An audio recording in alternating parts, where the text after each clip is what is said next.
Lahore, Pakistan has potential of enhancing its exports to China by 300% to the tune of $3.6 billion from the existing level of $1.2 billion in the current financial year by just securing zero-tariff access in renegotiation of the Free Trade Agreement (FTA) second phase with China for few products, mainly textile, rice, leather and carpet.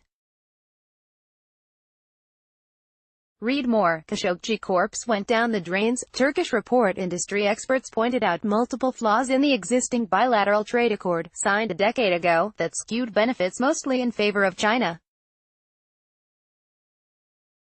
Noted economist Dr. Salman Shah said that Pakistan's trade deficit with China has further widened to $9.7 billion in FY18. China, the largest trade partner of Pakistan, has further increased its exports to $11.45 billion, an increase of $1.38 billion compared to FY17. However, exports to China increased by just $120 million to $1.74 billion, creating a trade gap of $9.7 billion, which accounts for over 30% of the overall trade deficit of the country.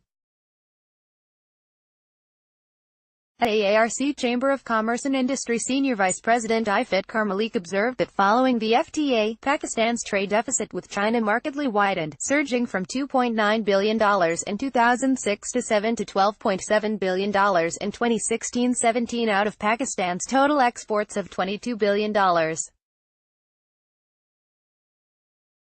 He said that Pakistan could not use the concessions granted by China under the first phase, as it only exported 255 tariff lines and an average export value was around $550, which was around 3.5% of the total tariff lines of 7,550 on which China granted concessions to Pakistan.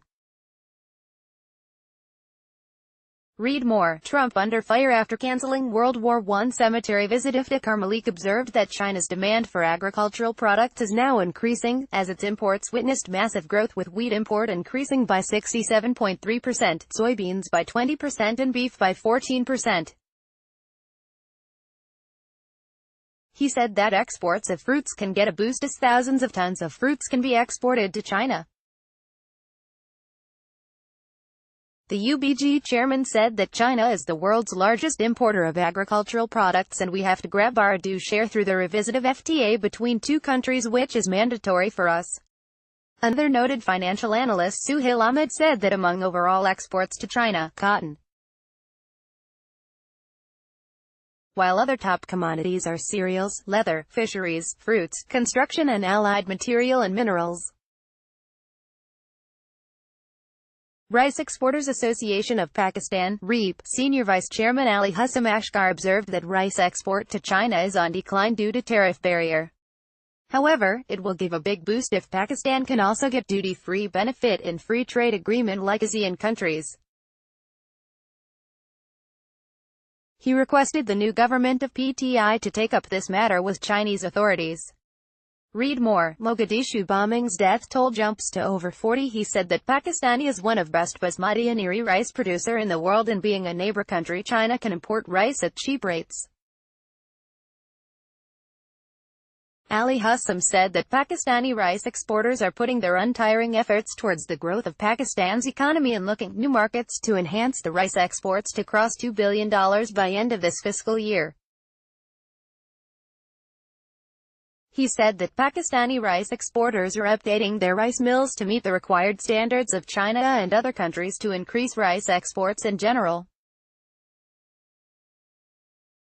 REAP Senior Vice Chairman stated that exports of semi-milled or wholly milled rice to China could earn $1.15 billion on zero-tariff market access in addition to the current $195 million. This would be apart from broken rice that possesses an additional export potential of $200 million. Pakistan Hosiery Manufacturers Association Chairman Adil Butt said that Pakistan and China had agreed to revise the FTA by the December end 2015, but Chinese authorities were unwilling to accept Pakistan's demand to revive preferential treatment for exportable products under the FTA's second phase, which was to be implemented from Jan. 2014. Pakistan's key exports to China were raw materials and intermediate products, such as cotton yarn, woven fabric and gray fabric. Value-added products were missing despite the fact that the country's key exportable garments were also included in the concessionary regime. Read more. Franchise rights of Multan Sultans terminated. He said that Pakistan exports of boys' trousers, breeches, cotton t-shirts and knitted or crocheted vests could fetch $450 million in addition to $545 million. Other products that hold potential for extra exports in zero-tariff regime include girls' trousers, grain splits, leather, t-shirts, paper and paperboard, footwear, vegetable fats and oil and household articles. These products have been earning the country about $960 million now. APTMA former chairman Gohari Jaz has also sought government assistance to persuade China to establish a special credit line of $5 billion for new investments and joint ventures between manufacturers of both countries. He said the facility should be provided by China under the pay-as-you-earn scheme on the buying-back basis to stimulate investment in exports from Pakistan.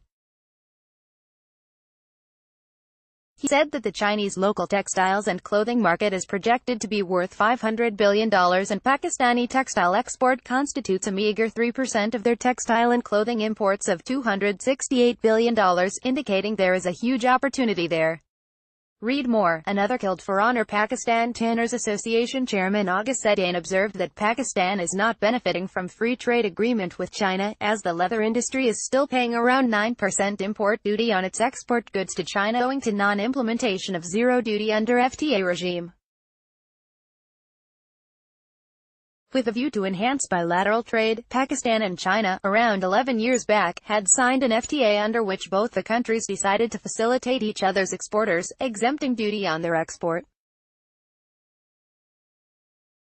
He said that in first stage, import duty on Pakistani leather export to China was reduced to 9% from 14%, but in second stage this 9% duty was to be reduced to zero some 6 years ago, which is not being implemented so far, he complained.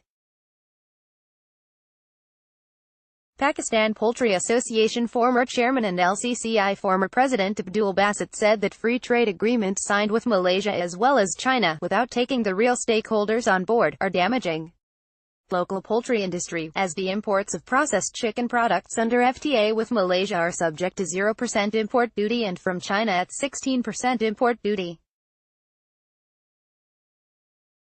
On the other hand, local processors are unable to export their products to these countries as they are absolutely uncompetitive owing to hosts of reasons.